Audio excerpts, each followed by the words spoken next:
साईं की बात। बच्चे, ये तो जीवन का दस्तूर है मेरे बच्चे।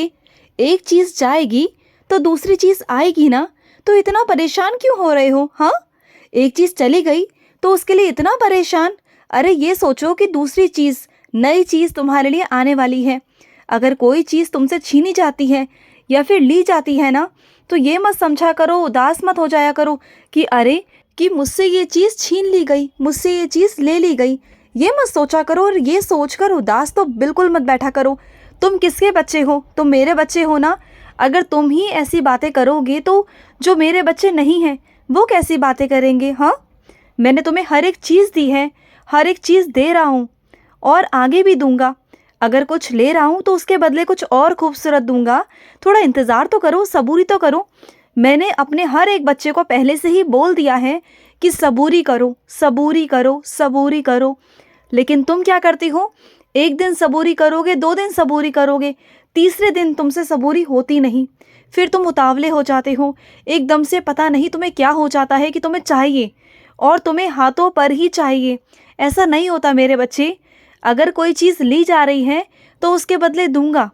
थोड़ा भरोसा रखो, विश्वास रखो, सबूरी रखो, ठीक है? और सुनो, मैंने तुम्हारी मंजिल पाने के लिए तुम्हें बुद्धि, विवेक, तुम्हें धन, पैसा, सुकून, शांति सब दिया है मेरे बच्चे। तुम्हें हिम्मत दी है, तुम्हें शक्ति दी है, तुम्हें सब कुछ दिया है। उसके बाद भी तुम अपनी सूझबूझ का इस्तेमाल नहीं कर रहे हो। क्यों? अपनी सूझबूझ का इस्तेमाल करो ना मेरे बच्चे। उसके अनुसार ही काम करो। किसी के विवेक से काम मत करो कि किसी ने तुमसे ऐसा कहा। देखो, हर किसी का सोचना, हर किसी का विवेक, बुद्धि, उनकी सोचने का तरीका अलग होता है। अलग उनके विचार होते हैं। उनके हिसाब से तुम नहीं कर सकते। तुम जैसा करना चाहते हो वैसा करो, ठीक है? और वैसे भी सब कुछ तुम्हारे हाथ में है ना, तुम्हारा है ना। नुकसान होगा तो तुम्हारा होगा ना, किसी और का नहीं होगा। तो फिर अपने लिए ना तुम खुद फैसला लो। और सुनो, तुम मेरे दरबार में आना चाहते थे लेकिन आ नहीं पा रहे थे। तुम्हारे पास कुछ और काम था। देखा, जब मुझे तुम्हें बुलाना होता है ना तो तुम्हारे सारे काम टल जाते हैं। या फिर तुम ये भी कह सकते हो कि साईं तुम्हारे सारे कामों को टाल देते हैं। जब मुझे तुम्हें बुलाना होता है ना, जब अपने मंदिर में हाजिरी लगवानी होती है, जब तुम्हें अपने सामने, अपने समक्ष खड़ा करना होता है ना, तो मैं तुम्हें खड़ा कर ही लेता हूँ। तुम्हें अपने पास बुला ही लेता हूँ, चाहे कितनी भी अड़चनें आ जाए, चाहे कुछ भी क्यों ना हो जाए। जब मुझे तुम्हें बुलाना है तो बुलाना है, मुझे तुम्हें देखना है तो देखना है, बस बात ख़त्म। और मैं तुम्हें बुलाता हूँ और तुम आ भी जाते हो, क्योंकि मैं तुमसे बहुत बहुत प्यार करता हूँ। और सुनो, जिस ताज की तुम मुझसे रोज़ कहते हो ना कि साईं मेरे सर पर वो ताज पहना दो, तो वो ताज ही तुम्हारे सर पर होगा। ये मेरा वादा है तुमसे। और जिस तरीके से तुम मेहनत कर रहे हो ना, करते चलो मेरे बच्चे। मैं हमेशा तुम्हारे साथ हूँ और रहूँगा। ये किसने कह दिया तुमसे कि मैं आज हूँ और कल नहीं? मैं तो हमेशा हमेशा से हूँ और हमेशा हमेशा ही रहने वाला हूँ। तुम कभी चिंता मत करना। तुम्हारा साथ और हाथ मैं कभी नहीं छोड़ने वाला। कभी नहीं तो यानी कि कभी नहीं। और सुनो, तुम्हारी आंखें कमज़ोर है ना, और तुम चश्मा कभी कभी लगाते हो। तुम्हें लगता है कि लोग तुम्हारा मजाक उड़ाएंगे, ये करेंगे। तो सुनो, वो चश्मा मैंने इसलिए लगवाया है कि तुम्हारी आंखें बची रहें। वो जो तुम्हारी आंखों की संख्या है ना, वो और ना बढ़े, तुम्हारी आंखों में और तकलीफ ना हो, तुम्हारी आंखों में पानी ना निकले मेरे बच्चे। सिर्फ इस कारण से तो लगाओ ना, किसने मना करा है? और अगर कोई तुम्हारा मजाक उड़ाता है तो उड़ाने दो। तुम्हें अपने शरीर को पहले देखना है या दुनिया को? सोच लो पहले तुम्हें क्या करना है। चुन लो किसी एक को, या अपने आप को या फिर इस दुनिया को। क्योंकि अगर तुम्हारी आंखें खराब हो गई ना, तो ये दुनिया और मजाक उड़ाएगी जब तुम्हें दिखाई नहीं देगा। तो इतना क्यों सोचते हो तुम कि तुम्हारा चेहरा कैसा लगेगा, कैसा नहीं लगेगा? जब लगाओगे ना तो अच्छा ही लगेगा। सुन रहे हो ना मेरी बात को? अब तुम चश्मा अपने चेहरे से बिल्कुल नहीं हटाओगे, क्योंकि बहुत ज़रूरी है तुम्हारे लिए लगाना, ठीक है? और सुनो, कुछ मेरे बच्चे ऐसे हैं जिन्होंने तो मुझे हैरत ही कर दिया। इस कदर भक्ति करने लगे हैं वो मेरी, इस कदर कि मैं बता नहीं सकता। दिन रात बस मेरा नाम जाप करते रहते हैं।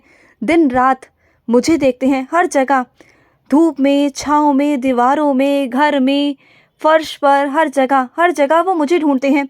यहाँ तक कि उनके दुश्मनों में भी मैं ही नज़र आने लगा हूँ उन्हें। अब ये उनकी भक्ति की ना बहुत आगे पड़ाव उन्होंने बढ़ा लिया है मेरे बच्चे।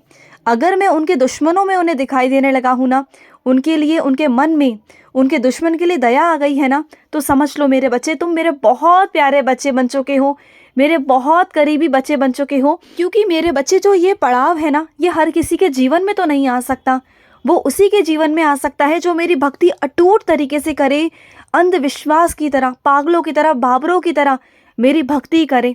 वही मेरा बच्चा इस भक्ति को प्राप्त कर सकता है, वही मुझे प्राप्त कर सकता है, वही इस आशीर्वाद को प्राप्त कर सकता है।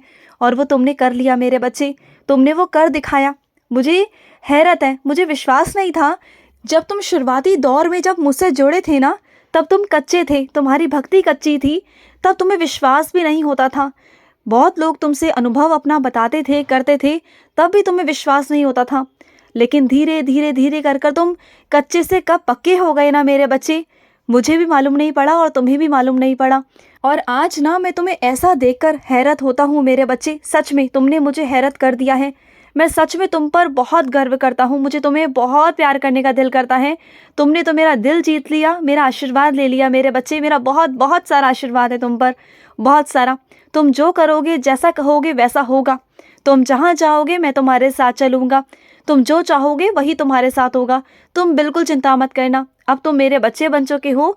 तुम्हारी भक्ति की सीमा ही कुछ और है, कुछ अलग है। और सुनो, मुझे पता है मेरे बच्चे, तुम्हारा खेती बाड़ी का काम है, और खेती बाड़ी में काम करते करते तुम बहुत थक जाते हो। बहुत सारी चीज़ें तुम्हारे ऊपर जिम्मेदारियां हैं, बहुत कुछ है, और ना तुम बहुत सारी चीज़ों को अकेले ही संभाल रहे हो, सारी जिम्मेदारियों को अकेले देख रहे हो। कोई नहीं तुम्हारा सहारा, कोई नहीं तुम्हारा अपना। तो सुनो, मैं दूंगा तुम्हें तुम्हारा अपना, दूंगा तुम्हें सहारा, बिल्कुल चिंता मत करना। इस दुनिया पर तो कभी विश्वास मत करना, अपने साईं पर विश्वास करना। मैं हूँ ना, मैं तुम्हारा सहारा बनूंगा, मैं तुम्हारे अकेलेपन को दूर करूंगा। जब भी मन करे ना किसी से बात करने की, तो सीधा भागते हुए मेरे पास आना, मुझसे बातें करना। मैं तुम्हारे सारे सवालों के जवाब दूंगा, तुम्हारी अच्छी बुरी पुरानी नई सारी बातें सुनूंगा। हंसी मजाक गुस्सा, जो भी जिस तरीके का भी मजाक या फिर हंसी ठिठोली, जो भी तुम मेरे साथ करना चाहो कर सकते हो। क्योंकि तुम्हारा और मेरा रिश्ता अब अलग हो चुका है। तुम्हारा और मेरा रिश्ता भक्त का और भगवान का तो है ही, लेकिन उसके अलावा एक बहुत प्यारे बच्चे का, एक साथी का, एक दोस्त का हो चुका है। हमारा रिश्ता बहुत अलग है, समझ रहे हो ना। और सुनो, ये तो तुमने सुना है ना कि दवाई से ज़्यादा दुआएं काम आती हैं, जानते हो ना इस बात को।